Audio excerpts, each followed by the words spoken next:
자, 우리 시간 말씀을 보겠습니다. 창세기 37장 5절 10절입니다. 여러분 제목 한번 누가 크게 읽습니다. 우리 다 같이 제목 크게 읽습니다. 누가 꿈을 꿀 수 있을까? 누가 꿈을 꿀 수 있을까? 제목 좀 멋있지요. 요셉이 연이어서 1탄하고 여러분 2탄으로 오늘 들어갑니다.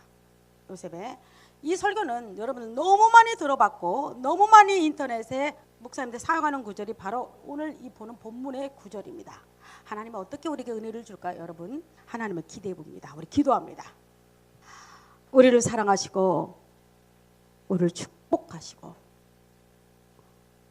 우리 가운데 역사하시길 기뻐하시는 아버지, 내가 이 자리에 있는 존재만으로 나는 하나님의 기쁨이고 나는 하나님의 가장 사랑스러운 존재임을 고백합니다. 아버지, 우리 모두가 요셉처럼 채색을 입은 자가 되게 하여 주셨고 누구보다도 11명의 아들보다도 요셉을 더 사랑했다는 야곱의 고백처럼 지구의 60억 인구 중에서 누가 가장 사랑받느냐고 묻는다면 우리는 모두가 주님 접니다라고 고백하는 우리가 되게 하여 주옵소서. 이 시간도 말씀을 들을 때 귀가 열리고 마음이 열리고 눈이 열려지는 역사가 일어나게 하여 주옵소서. 예수 그리스도의 이름으로 기도드리옵나이다. 아멘, 아멘, 아멘. 여러분들은 지금부터 밑에 볼 것 하나도 없어요. 공부 잘하는 사람은 지금 성경책 보는 거 아닙니다. 저를 보시면 돼요. 지난주에 연이어서 요셉이 17살 먹은 청년이 무슨 일을 했습니까? 그는 하는 짓이 아버지가 입혀, 여러분 채색옷 뜻이 뭐였습니까? 긴팔, 기노시였습니다. 그죠? 긴팔과 기노는 누가 입느냐고 제가 여러분에게 이야기했을 때 왕자와 장자가 긴팔과 기노를 입었습니다. 긴팔과 기노를 입었다는 의미는 이 요셉은 일을 했다 안 했다? 일을 하지 않았다는 거였습니다. 그는 아버지 야곱이 항상 요셉을 바라볼 때 왕자처럼 여기면서 집에서 머물러 있는 아들이었습니다. 그런데 요셉이 하는 거가 있었습니다. 요셉이 무슨 일을 했습니까? 형들을 일르는 거. 아버지 시몬 양 있잖아요. 아버지 양은 안 치고요. 형들과 같이 놀았대요. 당연히 미운 털박이지요. 그런 요셉에게 야곱은 무엇을 입혀주셨습니까? 채색옷을 입혀주셨습니다. 자, 그러면 연이어서 오늘은 우리 창세기 37장 5절에 10절까지 여러분과 내가 한번 봉독하도록 하겠습니다. 자, 5절 자 읽습니다. 여러분 요셉이 꿈을 앞에 꾸고 보세요. 자기 형들에게 말하매 그들이 그를 더욱 미워하였더라. 요셉이 그들에게 이르되 청하건대 내가 꾼 꿈을 들으시오. 우리가 밭에서 곡식단을 묶더니 내 단은 일어서고 당신들의 단은 내 단을 둘러서서 절하더이다.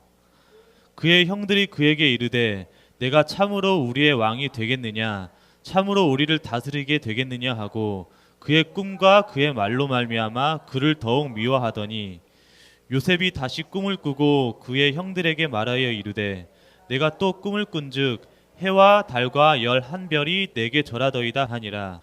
그가 그의 꿈을 아버지와 형들에게 말하매 아버지가 그를 꾸짖고 그에게 이르되 내가 꾼 꿈이 무엇이냐, 나와 내 어머니와 내 형들이 참으로 가서 땅에 엎드려 내게 절하겠느냐. 아멘. 여러분 이 당시 야곱이 살던 당시는 지금과 다릅니다.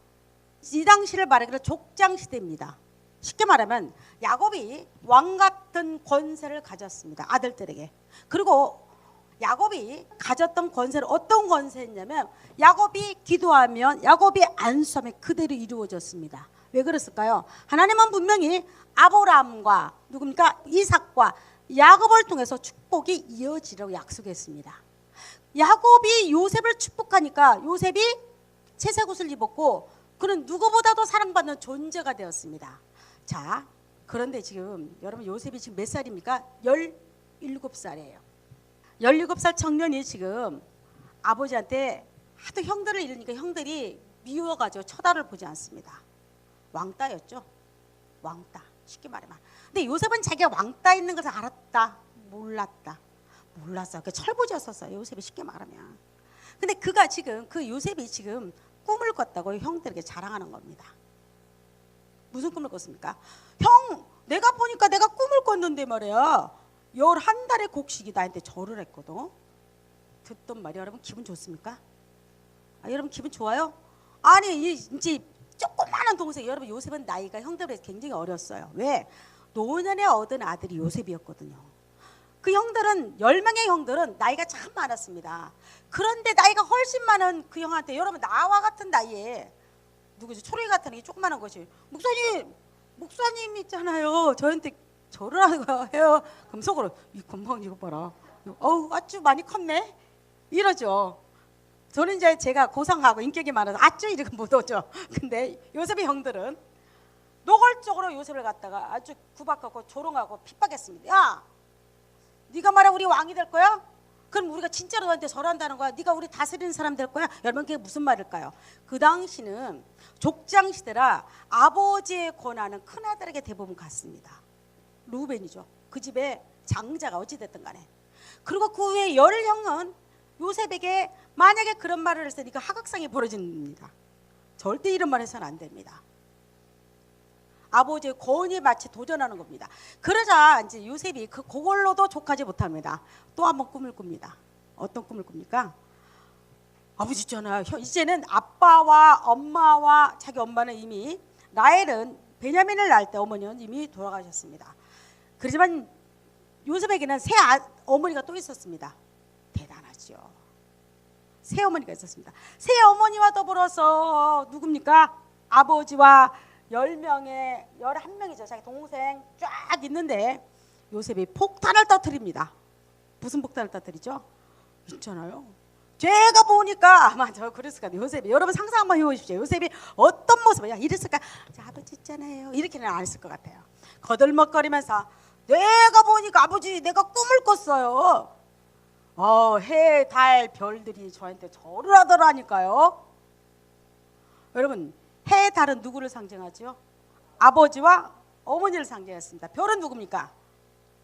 당연히 형제 11명을 상징했습니다.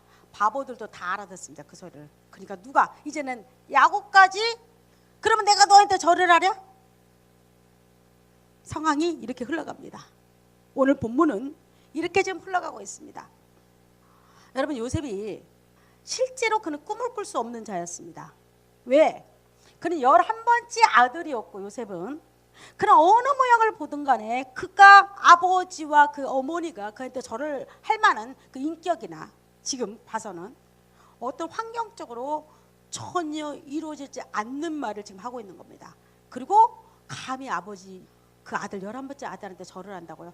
공소공을 막론하고 지금도 마찬가지겠지만 그 아버지가 아들한테 절한 경우가 별로 없지요. 그런데 황당하게도 전혀 이루어지지 않는 꿈을 지금 누가 말하고 있습니까? 요셉이 형들과 그 아버지한테 이야기하고 있는 겁니다. 실제로 요즘에 제가 인터넷이나 TV를 보니까 이런 말을 많이 해요. 젊으여 꿈을 가져라. 멋지지 않아요? 젊으여 꿈을 가지래요. 여러분 꿈이 있습니까? 그래서 무슨 말을 하냐? 꿈이 없는 사람은 죽었다고 말한대요. 꿈이 없는 사람 죽었다고 말해요. 여러분 다 꿈을 가고 싶죠? 요즘에 제가 지난번에 우스갯소리 했죠. 요즘 청년들은 하나같이 다 법정스님이라고. 무슨 말이에요? 뭐 먹고 싶니? 아니요 없어요. 집에 먹을 거 많이 있는데 뭘 또 물어봐 엄마가. 야 뭘 되고 싶은 거 있어? 아니요. 그냥 이렇게 살다 말래요. 집에 컴퓨터 다 있지요. 자기 방 따로 있어가지고 자기만의 공간이 있지요. 야 너 뭐 갖고 싶은 거 있어? 아니요 뭐. 그래서 신문에 안 보니까 요즘 청년들이 법정스님 같대요. 갖고 싶은 것도 없고 하고 싶은 것도 없고 세우고 싶은 것도 별로 없고 너 뭐 되고 싶니? 아니요 되고 싶은 거 없어. 요즘 이렇게 말한대요. 여러분 우리 때는요. 저도 형제는 5형제였습니다. 그러면 여러분들은 각자 방 하나씩 다 줬을 것 같아요. 우리 아버지 대감 아니었습니다. 우리 집이 99칸짜리 아니었어요. 참 유감스럽게도 우리 또 방 3개 있어가지고 우리 오빠가 쓰는 방 있었고 우리 남동생 그 당시 우리 엄마 아빠랑 같이 잤던 것 같아요. 애기여가지고 지금 미국에서 목사하고 있는 우리 남동생 딸 셋이 한 방에 썼어요. 요즘같이 내가 할 일이 없다고 누워서 낮잠을 자고 늦게까지 자 그러면 방 걸리자 그래가 야 너 일어나 너 일어나 너 지금 몇 시냐니 요즘 청년들은 너무 많이 가지고 너무 많이 누리고 너무 많이 부모가 마치 자동기계처럼 여러분 커피 뽑는 기계처럼 착착착 다 해주는 거예요. 그러니까 요즘에 젊은이들 꿈이 없대요. 요셉도 제가 물어볼게요. 요셉의 아들 야곱이 본인이 그 꿈을 갖도록 노력했습니까? 한번 여러분 잘 생각해 보세요. 요셉이 그 꿈을 꾸도록 본인이 노력했나요? 아, 내가 지금부터 달을 생각하고 별을 생각할 거야. 여러분 그랬나요? 아니라는 거죠. 요셉이 꿈을 꾼 것은 자기 의지와 전혀 상관이 없었다는 사실이에요. 여러분 이걸 잘 아십시오. 요셉이 꿈을 꿨던 것은 자기 의지와 자기 행위와 자기 어떤 모습으로 가는 요셉은 그런 꿈을 꿀 자가 아니었다는 사실이에요. 그런데 요셉이 그 꿈을 꾸게 하신 자는 누구죠? 여러분 하나님입니다. 믿습니까? 하나님이에요. 그러면 하나님이 그 꿈을 꾸게 했다는 그 의미는 다른 말로 딱 돌리면 그 꿈을 이루어 나가시는 분은 누구다? 아, 여러분들 기가 막히게 잘합니다. 여러분들은 진짜 정말 잘하시는 분이에요. 그 꿈을 이루어 가시는 분은 친히 그 꿈을 인도하시고 그 꿈을 가지고 밀고 나가시는 분은 누구다? 하나님이라신 거예요. 하나님이 하신다는 거예요. 여러분 성경에 보면 어떤 인물이 나오냐면 기드온이라는 인물이 나옵니다. 사사기에 기드온은 사사였었어요. 근데 이 친구가 어떤 친구였냐면 그는 미디안, 그 당시 미디안에는 낙타를 타고 와서 이스라엘 백성들을 깡그리 쓸어버리는 것이 미디안 족속이었습니다. 실제로 미디안 족속은 큰 족속이 아니었습니다. 근데 이게 이스라엘이 죄를 짓다 보니까 하나님 미디안 손에 이스라엘 7년 동안 붙여버려요. 그래서 어떻게 붙였냐? 추수 때만 되기만 하면 이들이 엄청나게 벌떼와 같이 메뚜기 떼 같이 몰려와가지고 그들이 먹을 거 싹 쓸어가 버렸습니다. 못 견딥니다. 그러니까 이들이 한갖 방법을 생각, 이스라엘 백성들 방법을 생각합니다. 아, 우리는 산속이나 땅에 굴을 파가지고 먹을 걸 숨겨놓던가 그들이 올 때 거기 숨어 있자. 비참하죠. 근데 그 중에 한 명의 사람이 등장합니다. 그게 누군지 아세요? 기드온이라는 사람입니다. 이 사람도 그날 큰 포도주 틀이 있습니다. 여러분 혹시 TV에 보셨습니까? 여러 사람이 들어가서 밟는 포도주 틀, 나무 틀이죠. 기드온도 그게 나무인지 뭐 돌을 깎았는지 모르지만 큰 포도주 틀에서 누가 볼까봐 미디안 군대가 와서 혹시 자기 곡식을 뺏어갈까봐 아주 소리내지 않고 밀타작을 하고 있습니다. 여러분 말이 타작이지 그 타작입니까? 그는 귀가 쫑긋해가지고 혹시라도 내가 하고 있는 이 모습이 미디안에게 들릴까봐 그는 아주 조심스럽게 아주 겁쟁이가 돼가지고 여러분 밀을 갖다가 타작하고 있었습니다. 성경은 그 기드온을 겁쟁이라고 말하고 있지 않지만 그는 분명한 겁쟁이였습니다. 예를 들어서 여러분 같으면 광장에서 보라듯이 야 봐라 나는 이렇게 하나님이 함께 하시니까 나는 갈 수 있다고 광장에서 여러분 밀을 타작할 수도 있지만 그는 아무도 모르는 데서 지금 밀을 타작하고 있습니다. 그런데 여러분 사사기 6장 12장을 한번 보십시오. 자 우리 다 같이 읽습니다. 여호와의 사자가 기드온에게 나타나 이르되 큰 용사여 여호와께서 너와 함께 계시도다 하매. 아니 기드온에게 겁쟁이로 발발발 떨고 있는 기드온에 하나님 지금 무슨 말씀합니까? 큰 용사라고 말합니다. 여러분 기드온이 이 소리를 들었을 때는 길을 의심했을까요? 아니면 맞죠 이거야 그랬을까요? 아니요 그는 끊임없이 의심을 합니다. 왜? 본인은 큰 용사가 아니라는 것을 누구보다도 알기 때문에.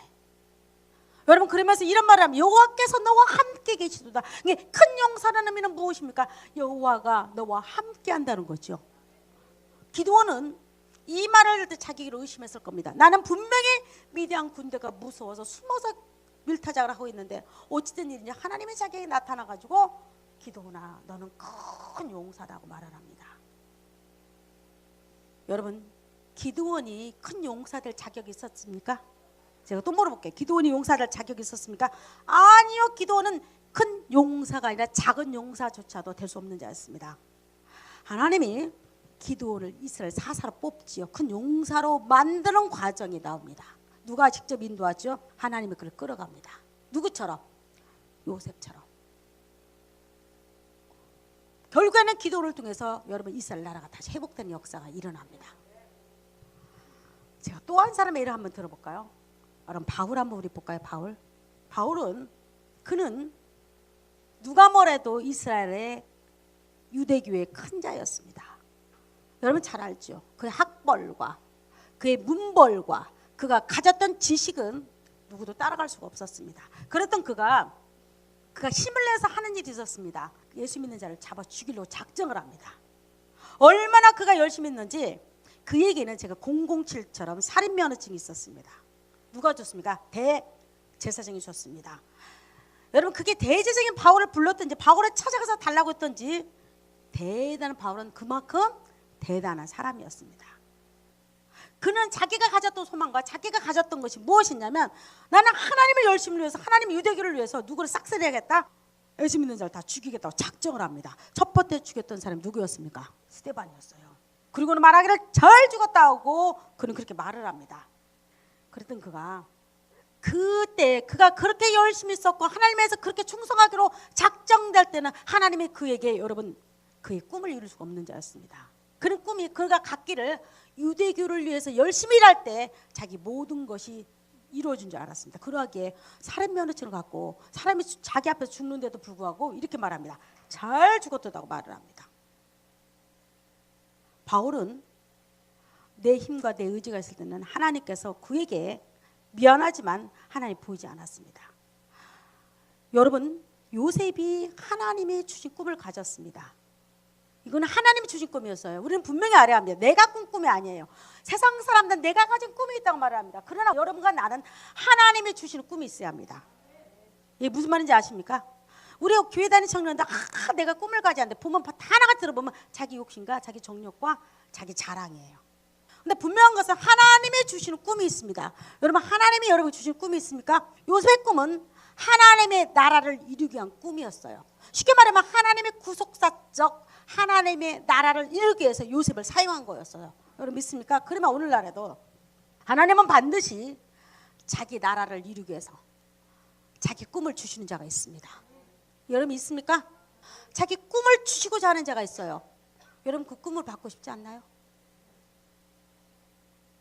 어떤 자들은 지금 하나님의 꿈을 가지고 나아가는 자도 있을 겁니다. 또 어떤 자들은 그 꿈을 갖고자 굉장히 노력하는 자도 있을 겁니다. 바울은 그가 어떻게 꿈을 갖게 됐는지 그가 어떻게 하나님의 꿈을 이루어 가는지에 대해 성경은 너무 기가 막히게 잘 나와 있습니다. 요셉처럼 볼까요 한번? 바울이 꿈을 가질 수 있는 자에 대해서 그는 이야기를 합니다. 우리 성경 한번 봅니다. 우리 성경 고린도서 12장 1절을 한번 보도록 하겠습니다. 우리 다 같이 읽습니다. 무익하나마 내가 부득불 자랑하노니 주의 환상과 계시를 말하리라. 바울이 이렇게 말합니다. 내가 자랑할 거는 하는데 내가 부득이 자랑한다 이렇게 말한 겁니다. 그러면서 말하기를 내가 환상과 계시를 좀 말 좀 하겠다고 말합니다. 그 다음 절에 연이어서 어떤 사람이 이렇게 바울은 자기 이름도 되지 않습니다. 어떤 사람이 비몽사몽간에 어디로 낙원까지 올라갔다고 말합니다. 근데 내가 보니까 입으로 담을 수 없는 놀라운 일들이 벌어졌는데 나는 이것에 더 이상 말하지 않겠다고 말합니다. 그 환상이었습니다. 여러분 또 하나 계시를 말합니다. 내가 계시를 이야기해도 여러분 이 계시면 여러분 내일 뭐가 될 거예요? 여러분 잘 될 거예요? 너는 나중에 대통령이 될 거야? 이런 계시를 말하는 거 아니었습니다. 바울이 말하는 그가 부득불 자랑할 수밖에 없는 계시 중에 하나는 그는 몸에 가시가 있었습니다. 이거는 고쳐지지 않는 거예요. 내가 만약에 여러분의 복음을 전하다가 그러면 그럴 거예요. 여러분 목사님 자기 관리도 않고 왜 저럴까? 실제로 바울이 그랬거든요. 바울은 복음을 전하는데 자기 몸이 쉽게 말해서 안질이 있다고 말하고 또 어떤 학자는 신학학자는 간질이 있다고 말합니다. 두 가지가 불편하지 않나요? 바울이 눈이 굉장히 안 좋았을 겁니다. 안질이 있다고 말하면 복음을 전하는데 바울의 눈곱이 찌직찌직 낍니다. 한번 생각해 보십시오. 내가 눈 찌직찌직 여러분 잠깐만 잠 닦아요 이러면 여러분 기분 좋나요? 바울이 그랬다는 거예요. 만약에 간질이 있다고 보십시오. 여러분 간질한 자를 보면 무섭습니다. 저는 봤거든요. 그냥 입에 거품 물고 쓰러지는 겁니다. 만약 그랬다면 바울은 얼마나 그것이 자기 가시였는지 하나님께 3번을 구했다고 말합니다. 기도하니까 첫 번째 기도했을 때 그는 힘을 가지고 기도했을 겁니다. 주여 고쳐 주시옵소서. 우리 한국인의 그 기도가 알라딘 램프잖아요. 문지르면 다 나와. 문지르면 다 나와. 바울도 첫 번째 분명 고쳐줄 거야. 대답이 없는 겁니다. 두 번째 대답이 없는 겁니다. 세 번째 비로소 자기의 대답이 하나님 응답이 옵니다. 뭐라고 합니다. 네 은혜가 내가 족하다. 네 은혜가 내가 족해. 그러니까 바울이 뭐라고 여러분 간증한 줄 아세요? 사단이 자기한테 가시를 줬다. 가시, 사단 같은 가시가 자기 있다고 말합니다. 그러나 나는 이것이 인하여 나는 기뻐한다고 말합니다. 그게 내 자랑이라고 말합니다. 과거 같으면 여러분 바울이 예수를 만나기 전 같으면 뭐라고 말할까요? 기 쓰고 천국 나팔 불죠. 나팔. 여러분 나를 봐라. 바울이요 여러분 얼마나 능력 있는 줄 아세요? 바울은요 손수건 하나만 밟고 갔다가 아픈 자에게 바울 그 손수건 얹히기만 해도 그런 병을 낫는 자였습니다. 자랑할 것이 바울이 얼마나 많을까요? 병도 많이 고쳤지요. 가는 곳마다 교회가 세워졌지요.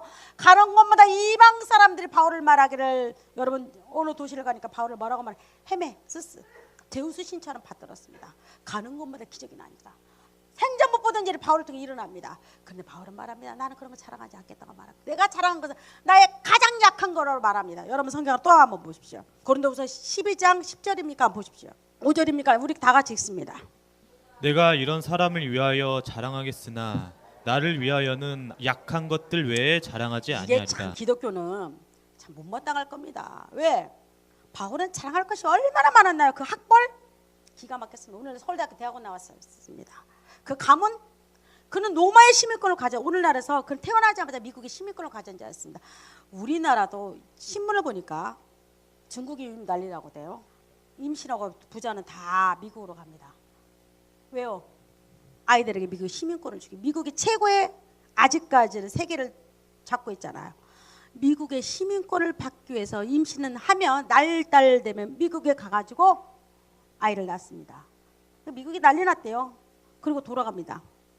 이제는 이 법을 없애자고 막 얼마 전에 신문 보니까 난리 났대요. 왜 그럴까요? 혜택이 많으니까. 아이가 우수한 곳에 공부할 수 있으니까 돈 조금 들이고. 바울은요 그 당시 세계를 움직이는 로마의 시민권자였습니다. 나면서 그러면 생각해 보십시오. 그 가문이 부자였다 가난했다 반드시 그는 굉장히 부자였습니다. 그 어머니 아버지도 굉장히 로마 시민권을 가지고 누리면서 살았던 사람이 누구였습니까? 바울의 가문이었습니다. 그랬던 그가 잘할 걸만 많아요. 나는 로마 시민권을 가졌고 그는 나면서부터 그는 베냐민족 속에 최고의 학벌과 최고의 가문을 가지고 살아서 불구하고 바울이 자랑할 것이 없다고요? 못 배워서 그가 집안이 나빠서 아니에요. 바울이 예수를 만나고 나니까 십자가의 복음을 만나고 보니까 내가 과거에 육체적으로 자랑했던 거 육신적으로 자랑했던 그 모든 것들이 이제는 아무것도 아님을 압니다. 내가 자랑했던 그것들이 오히려 하나님 앞에 거역하는 것 같아요. 내가 자랑했던 그것들이 오히려 하나님의 나라를 갖다가 그는 무너뜨린 자를 본인이 하나님을 통해서 알게 됩니다. 그리고 이렇게 말합니다. 반전이죠. 성경은 항상 반전이에요. 뭐라고 말합니까? 내가 이런 사람을 위하여 자랑하겠으나 나를 위하여는 뭐라고 말합니까? 약한 것에 외에 자랑하지 아니하노라. 여러분과 나의 고백이 되어야 합니다. 바울은 나는 약한 것 외에는 자랑하지 않겠다고 말합니다. 못마땅하지요. 요즘에는 자기 PR 시대라고 말합니다. 여러분 나를 PR 잘해야지 어디 가서 당당하게 내 위치가 드러난다고 말합니다. 바울은 그럼에도 불구하고 나는 약한 거 왜 자랑하지? 뭘 자랑했습니까? 눈이 가시. 사단처럼 나를 따르는 가시 때문에 너무 고통스러운 불구하고 나는 이것이 자랑이라고 말합니다. 왜요? 하나님이 나한테 교만하지 말라고. 하나님이 나 같은 거 혹시 교만해서 하나님 나라 어그러질까 봐 하나님의 나라 제대로 세우지 못할까 봐 바울아 너 이거 볼 때마다 겸손해라. 네가 너 된 것은 누구 은혜다? 하나님 은혜다. 여러분 믿습니까? 내가 나 된 것은 하나님 은혜다. 바울아 너 잘나서 네가 지금 고린도 교회 세우는 거 아니야. 너 잘나서 에베소 교회 세운 거 아니야. 네가 잘나서 지금 로마에 가는 거 아니야. 너는 누구다? 너의 너 된 것은 하나님 은혜였어. 너 약한 것을 자랑할 때 네가 강한 자가 되리라. 여러분 바울이 이런 고백을 하죠. 여러분 고린도후서 한번 봅니다. 자 우리 다 같이 읽습니다. 그러므로 내가 그리스도를 위하여 약한 것들과 능욕과 궁핍과 박해와 곤고를 기뻐하노니 이는 내가 약한 그때의 강함이라. 기가 막히게 이게 여러분과도 이해가 됩니까? 세상적인 논리로는 이해가 되지 않습니다. 그러므로 내가 그것을 위하여 약한 거, 세상은 강한 자를 좋아합니다. 많이 있는 자를 좋아합니다. 능력이 뭡니까? 창피당한 거. 궁핍 뭡니까? 어려워서 배고프고 굶주렸던 거. 박해 뭡니까? 자기 동족 유대인이 자기를 죽이려고 여러분 결사대를 준비하죠. 내가 바울을 죽이기 전에 밥을 입에 대지 않겠다고 말한 결사대가 40명이 넘었습니다. 그리고 공부가 뭡니까? 외롭고 힘들어. 내가 그런데 그걸 기뻐한다고 말합니다. 여러분 바울은 스데반을 죽일 때만 해도요, 저런 사람이 되리라고는 상상을 하지 못했습니다. 하나님이 누구를 이끌어갑니까? 바울이 이끌어갑니다. 믿습니까? 우리는 분명한 것은 여러분이 아무리 꿈을 가질 때라도 하나님의 손에 여러분 그 꿈을 이루어 가야 합니다. 내가 이끄는 거 아무것도 없어요. 내가 꿈을 이루어 간다고요? 천만에요. 내가 많이 배워서, 내가 유학 가서 우리 엄마 아빠가 나를 돈 많이 대어줘서 내가 꿈을 이루어 간다고요? 아니에요. 절대 노예요. 성경에 어느 인물이든 간에 요셉도 그 꿈을 누가 이루어 갑니까? 하나님이 친히 이루어 가요. 기도원도 그 꿈을 누가 이루어 갑니까? 하나님이 친히 이루어 가요. 여러분 바울도 그 꿈을 누가 이루어 갑니까? 하나님 친히 이루어 가는데 바울 어떻게 만들고 이루어 갑니까? 가장 약한 자로 고백하게 만듭니다. 오늘날 그럼 누가 하나님의 꿈을 이룰 수 있냐? 하나님 앞에서 가장 약한 자로 고백하는 자가 여전히 지금도 하나님의 글을 들었어서 하나님 나를 이루어 가기를 원합니다. 바울은 그 법칙을 알았던 자예요. 내가 강하면 강할수록, 내가 있다고 고백하면 고백하고, 내가 잘났다고 고백하면 고백할수록 이상스럽게 하나님의 나라는 여러분을 통해 이루어지지 않습니다. 그게 우리가 믿고 있는 하나님의 법칙이에요. 내가 약할 때보다 강하다고 말해요. 바울이 또 한 번 고백을 합니다. 우리 바울의 고백 또 한 번 들어봅니다. 고린도전서 1장 27, 28절 한번 여러분들 우리 다 같이 한번 읽도록 하겠습니다. 시작.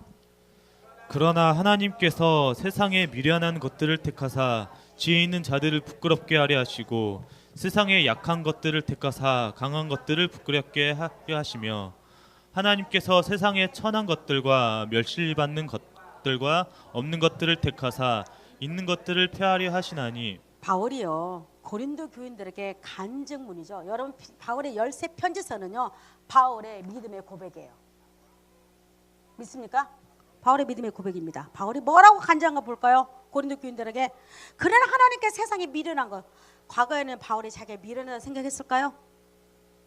아니요, 잘났어요. 스데반 앞에서 죽이로 겉옷을 딱 던집니다. 너는 마땅히 죽어도 네 존재는 죽어도 마땅 괜찮다고 말하는 겁니다. 율법에 의해서 너는 죽어 마땅하다고 말하고 있는 겁니다. 그러던 바울이었습니다. 그런데 이게 말하기를, 바울이 말하기를, 예수를 만나고 말하기를 세상에 미련한 거 누굽니까? 여러분 누굽니까? 옆집 사람입니까? 옆집 사람이야? 날 미워하는 집사야? 누구죠? 미련한 것이 누굽니까? 여러분이에요. 기분 나쁘지만 여러분이 납니다. 나는 내가 미리 말해, 나는 미련하기 때문에 하나님이 날 쓰신 줄 믿습니다. 이게 안 오면 여러분 미련할 때까지 하나님은 여러분을 또 굴리고 또 굴릴 겁니다. 하나님이 쓰시는 자가 있습니다. 바울은 내가 미련한 것들을 택해서 그 미련한 것에 누가 들어있습니까? 바울 그리고 여러분과 납니다. 아멘입니까? 또 하나 말합니다. 세상에 지혜 있는 자들을 미련한 자가 부끄럽게 한다고 말합니다. 이게 이상하지 않나요? 세상에 지혜 있는 자가 미련한 자를 부끄럽게 하죠. 어떻게 미련한 자가 세상에 지혜 있는 자를 부끄럽게 한다고 말합니까? 바울은 그 법칙을 알았어요. 하나님의 자기에게 꿈을 이루가는데 하나님의 자기를 통해서 꿈을 주시고자 하는데 어떤 자에게 주시기를 원하는 자 바울은 정확히 알고 있는 자였어요. 여러분 알기를 원합니다. 어떤 자입니까? 하나님 앞에서 내가 미련하다고 고백하는 자입니다. 하나님 앞에서 내가 지혜 있다고 말하지 않고 그래 내가 하나님 앞에서 최고로 미련한 자. 왜 그럴까요 여러분? 그러면 세상에 나가서는 내가 미련한 자예요 이런 그런 의미가 아니고 바울은 이 하나님 어떤 분인가를 분명히 알았어요. 왜 예수 믿는 사람이 교만할까? 왜 예수 믿는다고 말하면서도 오만 방자할까? 자만할까? 그리고 지가 세상에 마치 신처럼 군림할까? 하나님이란 그분이 얼마나 높은가를 몰라서 그래요. 하나님은 우리 눈에 보이지 않습니다. 여러분 하나님 눈에 보입니까? 만약에 여러분 누군가가 하나님의 눈에 보인다면 그건 2단 중에 3단은 5단입니다. 절대 하나님 우리 눈에 보이지 않습니다. 만약에 우리가 하나님을 본다면 여러분 죽습니다. 그분은 너무나 깨끗하고 너무나 완벽해. 인간의 눈으로는, 죄 짓는 우리의 눈으로는 하나님은 절대 보이지 않습니다. 하나님이 보이지 않기 때문에 인간들은 오만 방자를 합니다. 하나님이 어디 있냐고 때로는 믿으면서 교회 와 있으면서도 하나님이 없다고 손가락질하고 하나님 앞에서 오만 방자하고 자기 멋대로 자기 좋을 대로 하나님을 섬깁니다.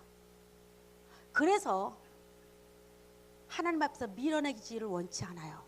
하나님 앞에서조차도 내가 이 땅에서 가장 지혜롭고 똑똑하다고 선포를 합니다. 여러분, 그런 자들은 하나님은 절대 하나님의 꿈을 주지 않고 그 꿈이 그 사람에게 이루어지는 걸 우리는 볼 수가 없습니다. 하나님은 절대로 그런 꿈을 주지 않습니다. 여러분, 이렇게 말할 거예요. 그래도 나는 앞으로 장로가 될 것이고, 그래도 나는 앞으로 목사가 될 것이고, 그래도 나는 하나님의 선교사가 될 겁니다. 그건 지가 하면 됩니다. 여러분 중에서 누군가가 내가 선교사가 된다고 하나님 함께 한다고요? 천만에 만만해요. 여러분, 누군가가 내가 혹시라도 나는 하나님에서 죽도록 내가 목사가 되어 죽도록 일할 거야, 이게 하나님의 일이야, 여러분 이렇게 말하고 싶죠? 아니에요. 얼마든지 세상과 지식과 세상의 학벌과 세상의 경험과 세상에 가지고 있는 것들로 얼마든지 흉내내면서 하나님 일을 할 수가 있습니다. 그러나 하나님의 꿈을 이루어가는 자는 반드시 법칙이 있습니다. 내가 하나님 앞에서 가장 미련하다고 고백해야 합니다. 바울이 이걸 깨달았어요.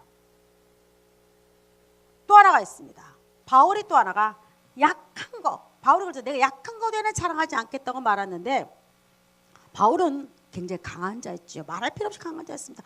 오직이면 대제사장이 걔 손에 뭘 쥐어줬다가 너는 예수 믿는 사람 누구 죽여도 좋아, 이것만 있으면 공무만 있으면 공무. 그리고 이 공무를 딱 들이댄 동시에 바울 앞에서 잡히면 감옥 가든 죽음을 당하도 누구 하나 하소연할 데가 없습니다. 종교법에 의해서 이스라엘. 바울이 그렇게 강한 자였습니다. 대단하지 않나요, 바울? 기세 등등하게 담에색을 향해서 걸어갑니다. 그랬던 그가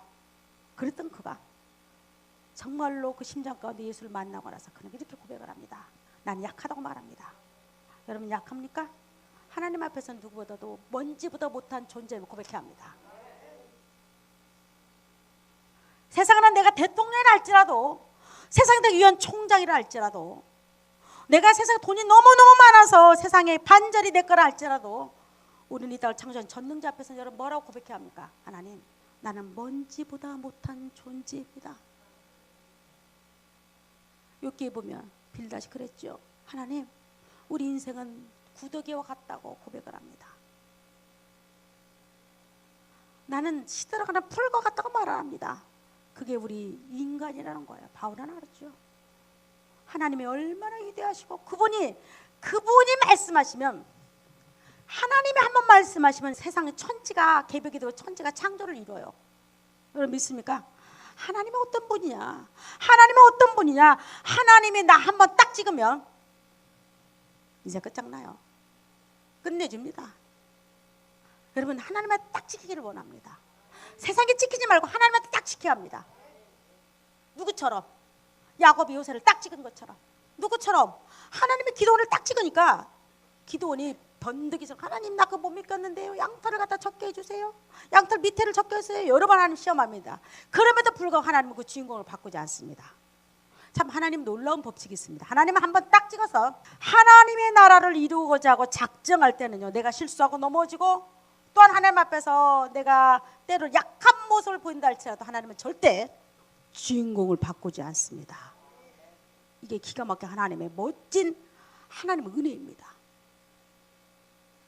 바울도 그랬고 요셉도 그랬어요. 또 하나 말합니다. 천한 거, 멸시받는 거, 없는 거 누굽니까? 여러분, 그 당시 노예였습니까? 바울이 노예들이 이렇게 살았다고 말합니까? 그들은 천했다고 말하고 멸시받는 거 말했고 없는 거라고 말했습니까? 아니야, 바울이 실제로 예수 만나고 그래서 그는 천한 거였습니다. 오직 유대인들이 바울이 가는 곳마다 쫓아다니면서 바울을 감옥에 집어넣고 작정을 합니다. 여러분, 바울이 감옥에 왜 갔습니까? 자기 동족 유대인들 고소를 합니다. 어느 도시에 가든지. 그리고 그는 깊은 감옥에도 갇히기도 합니다. 세상에서 사람들 보기에는 가장 천한 존재였습니다. 그리고 그는 멸시받은 존재였습니다. 누가? 바울이. 그리고 그는 자기 동족 유대인에게는 없는 존재, 아무것도 아닌 존재였습니다. 죽어 마땅한 존재였습니다. 그랬던 그가 말하기를 뭐라고 말하면, 내가 비록 하나님 앞에서 나는 이런 존재였지만, 주의 이런 존재였지만, 하나님은 나를 통해서 나 같은 거 약하고 미련하고 천하고 멸시받고 없고 사람들이 보기에는 별별 없는 나 같은 걸 통해서 지혜 있는 자를 부끄러 갈 것이며 강한 자를 꺾을 것이며, 있다고 말하나, 있다고, 내가 돈 있다고 말하고, 내가 지혜 있다고 말하고, 내가 지식 있다고 말하고, 내가 세상 다 가져도 말하는 자들 향해서 내가 그런 자들을 갖다가 굴복시키겠다고 말하는 겁니다. 여러분, 세상 꿈을 이루는 자 누굽니까? 하나님의 꿈을. 여러분 가슴속에 이런 간증이 나와야 합니다. 하나님, 내가 잘나서 하나님의 꿈을 이뤄갈게요. 이건 세상의 법칙이에요. 하나님, 내가 너무 똑똑해서 하나님 일을 이루어갈 거 아니에요. 여러분 이렇게 말하면, 하나님, 나 같은 거 아무 쓸모작도 없는 나 같은 거 나는 미련합니다. 하나님 앞에서 나는 약합니다. 하나님, 내가 얼마나 약한지 아시잖아요. 먹으면 시험 걸리고, 먹으면 넘어지고, 먹으면 판단하고, 먹으면 여러분 좌절하고. 여러분, 우리가 그런 모습 아닙니까? 그리고 나는 가장 이 땅에서 내가 가장 잘난 줄 알아서 천하고 멸시받고 없다고 고백하고 하나님 앞에서 서 있는 자에서, 여러분 요셉에게 줬던 그 꿈을 우리에게 이룹니다. 우리는 반드시 하나님의 꿈을 이루어가야 합니다. 하나님의 꿈을 이루어. 바울의 꿈은 그럼 마지막에 로마 가이사 앞에서 꿈이 무엇이었습니까? 바울은 꿈이 무엇이었습니까? 바울은 로마인 가이사 앞에서 예수 복음을 증거하다가 죽기를 바랬습니다. 그가 하나님의 죽음을 향해서 가는 것이 꿈이었다니까 이게 이해가 됩니까? 멘붕이죠, 멘붕. 오늘 같다 멘탈 붕괴라고 하죠. 꿈이 바뀌었죠. 내가 주를 위해서 로마 황제 앞에 가서, 이 땅에 모든 길은 로마로부터 흘러간다는 그 길 앞에서 감히 갈 수 없는 그 길을 죄 있는 모습으로 갑니다. 누구 앞에 서기 위해서? 가이사 앞에 서기 위해서. 그리고 나서 가이사 앞에 서서 여러분 무엇을 증거합니까? 그는 무슨 심정으로 그까지 갔습니까? 바울이 무슨 심정으로 갔죠? 어떤 심정으로? 자랑하려고? 한번 로마 앞에 서보고 내가 얼마나 위대한가, 내가 얼마나 믿음이 좋고, 내가 얼마나 하나님을 사랑하는지 보여주려고? 여러분 그렇게 예수 믿는 사람 많이 있죠. 하나님이라면서 내가 얼마나 하나님 일 잘하고, 얼마나 똑똑하고, 하나님이 나를 얼마나 쓰시고자 보여주기 위해서. 바울이 만약 그랬다면 여러분 큰 착각입니다. 바울은 어떤 심정으로 예루살렘에 올라간지 한번 보시기 바랍니다. 15절 시작. 그리스도 안에서 일만 스승이 있으되 아버지는 많지 아니하니 그리스도 예수 안에서 내가 복음으로써 너희를 낳았습니다. 바울은 선생으로 로마를 가는 것이 아니었습니다. 가르치는 자로서 로마에 가기를 원치 않았습니다. 그는 가는 곳마다 어떻게 가냐면 아비된 심정으로 갑니다. 그래서 여러분 뭐라고 말해요? 내가 디모데를 낳았다고 말합니다. 디모데를 가르쳤다고 말하지 않아요. 디모데를 내가 복음으로 내가 너를 낳았다. 바울은 그 심정을 가지고 어디로 가죠? 로마를 향해서 들어갑니다. 자기 목숨을 담보하고 들어갑니다. 그게 꿈이었어요. 그리고 마지막에 여러분 사도행전을 보면 바울이 이런 말을 합니다. 사도행전 마지막은 바울이 로마에 도착한 걸로 거기 마무리가 됩니다. 이러므로 내가 너희를 보고 함께 이야기하려고 정하였으나 이스라엘의 소망으로 말미암아 내가 이 쇠사슬에 매인 바 되었노라. 하나님의 소망이 무엇입니까? 이 땅에 온 땅에 복음이 전도되는 겁니다. 누구를 향해서? 아비된 심정을 가진 여러분을 향해서.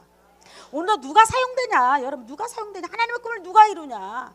궁극적으로 오늘날 누가 이루냐? 여러분 가르치는 선생이 되려고 하지 마십시오. 가르치는 목사가 되려고 하지 마십시오. 가르치는 선교사가 되려고 하지 마십시오. 그는 자기 꿈을 이루는 겁니다. 바울은 분명히 알았어요. 나는 아비된 심정으로 가겠다는 겁니다. 여러분 뭡니까? 그게 십자가의 복음입니다. 그게 뭡니까? 십자가의 능력이에요. 여러분 안에 십자가의 능력이 있어야 합니다. 교회 봉사하고 뭐하고 이런 거 자랑하지 마십시오. 여러분 봉사는 누군가 다 합니다. 내가 그랬잖아요. 피아노 칠 사람 왔으면 까짓거 반주기로 노래하면 된다고 그랬잖아요. 이런 거 아무것도 아니에요. 여러분 이런 거 아무것도 아니에요. 내가 이런 거 아무것도 아니에요. 없으면 어때요? 까짓거 안 치면 어때요? 우리 아무것도 없으면 어떠합니까? 하나님의 일은 피아노 치고 이런 거 아니에요. 하나님의 일은 무엇이냐? 내가 십자가의 복음을 가지는 겁니다. 내가 내 가슴에 십자가의 감격이 있어야 해요. 바울은 그게 있었거든요. 그러니까 무슨 말을 했습니까? 내가 가르치는 자, 여러분 유대인들은 가르치는 자였습니다. 바리새인들 가르치는 자였습니다. 서기관들 가르치는 자였습니다. 사두개인들 가르치는 자였습니다. 그래서 그들은 항상 높은 자리에 올라가기를 바랬습니다. 모세의 자리에 앉아가지고 그는 지체하기를 바랬고 이렇게 하면 행복합니다. 이렇게 하십시오. 하나님이 그래 여러분을 사랑합니다. 누누이 말했던 자가 누구였습니까? 바리새인 서기관들, 여러분 사두개인이었습니다. 하나님 뭐라고 말합니까? 이 독사의 자식들아, 외식하는 자들아.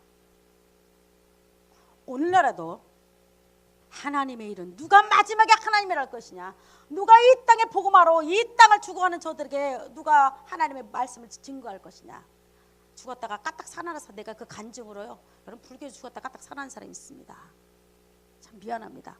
천주교도 다 해서 세계 어느 종교는 능력이 일어나기 때문에 죽지 않고 지금도 살아있는 겁니다. 그러나 여러분과 내가 다른 것, 내가 죽었다가 못 살아난다 할지라도, 내가 안진뱅에 대해서 속이 돼서 있나 할지라도, 여러분, 아니면 바울처럼 사단의 가시가 나를 평생 쫓아다니고 남들이 저것도 못하는 것이 무슨 목사야, 저것도 못하는 것이 어떻게 지가 선교사야, 아이가 너나 똑똑히 좀 잘 좀 하라. 비록 조롱과 핍박을 받는다 할지라도 여러분의 가슴속에 뭐가 있어야 합니까? 십자가의 복음이 있어야 합니다. 바울처럼 십자가에 감격이 있어요. 그러면 그 감격이 아비된 마음이 만들어줍니다. 아비된 마음으로. 만약에 여러분 중에서 하나님이 일하고 싶으면서 감격이 없다고요? 죽은 자입니다. 죽었어요? 이유 없어요. 살아있는 것 같다는 죽은 자입니다. 오늘 이 교회가 왜 세워졌습니까? 혹시라도 살아있다고 착각하는 자들에게, 근데 죽어있는 그들에게 우리는 복음을 증거하기를 원합니다. 그리고 바울이 마지막 여러분 로마에 가가지고 그는 감금당했다가 풀어졌다가 감금당했다가 풀어졌다가 이렇게 합니다. 그는 2년 동안 머물면서 오는 자들은 복음을 증거합니다. 그럼 마지막 때 네로 황제의 손에 의해서 그는 멋지게 그리스도를 증거하다가 이 땅을 순교함으로 마무리합니다. 누가 바울을 보고 저주받았던 거 아나요? 누가 바울을 갖다 바울 목사 그러면 순교하는 것을 다 뺍니다. 매 맞고 힘들고 벌거벗어 다 뺍니다. 바울이 능력 행한 것만 바울 목사입니까? 아니에요. 오늘 마찬가지 하나님의 꿈을 이루는 자가 누구냐? 하나님이 같이 그 꿈을 이루어 가고자 하는 사람이 누구냐? 반드시 여러분 알아야 할 겁니다. 반드시 여러분 안에 가슴에 십자가의 복음이 있어야 합니다. 이 복음이 없는 자들은 그가 비록 꿈을 가지고 있다 할지라도 그 꿈은 자기를 위함입니다. 하나님과 전혀 관계가 없습니다. 여러분, 내가 믿고 있는 여러분과 나는 개신교, 기독교가 아니에요. 개신교는 우리 꿈을 이루어가는데 반드시 이 손에는 뭐가 있습니까? 예수 피가 있어야 합니다. 십자가의 깃발이 있어야 합니다. 그리고 우리는 외치는 겁니다. 십자가의 깃발 아래 모여라는 겁니다. 그리고 이 십자가 깃발이 꽂는 곳마다, 바울이 가는 곳마다 교회가 세워졌습니다.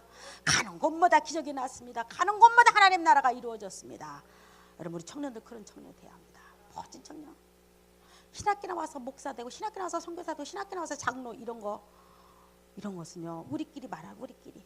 그러나 하나님의 어떤 자를 쓰겠느냐? 여러분 같은 누구를 쓰겠습니까?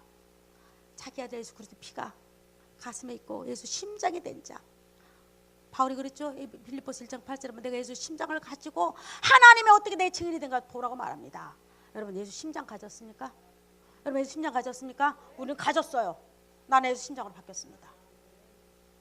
나는 가졌습니다. 내 공로 아니고 예수 공로로 나는 바뀌었습니다. 아멘입니까? 내 공로가 아니고 나는 예수 공로로 말미암아, 예수 능력으로 말미암아 내 죄된 심장이 바꿔지고 예수의 의의 심장이 나한테 왔습니다. 그래서 이 땅 예수 그리스도가 오는 날 나는 정말로 당연하고 멋지고 떳떳하게 오 주여 이제 오시나까 내가 당신을 그토록 기다렸냐고 여러분 난 앞에 설 겁니다. 여러분 모두가 우리 그 앞에 서기를 원합니다. 기도합니다. 누가 꿈을 꿀 수 있을까? 누가 하나님의 꿈을 이루어갈 수 있을까? 하나님, 우리 모두가 꿈을 갖기를 원하지만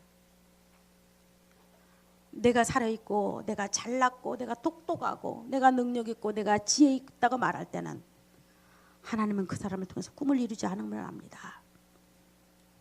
하나님 이 시간에도 가장 하나님 앞에서 낮고 또 낮고 나는 벌레 같다고 나는 안개와 같다고 고백하는 입술이 되게 하여 주옵소서. 그래서 가장 천한 날을 들어서 가장 미련한 날을 들어서 멸시받는 날을 들어서 하나님 나라에 일꾼 세우시고 큰 용사로서 이 땅을 살게 하여 주옵소서. 우리 함께 하심을 감사드렸고 예수 그리스도 이름으로 기도드리옵나이다. 아멘, 아멘, 아멘.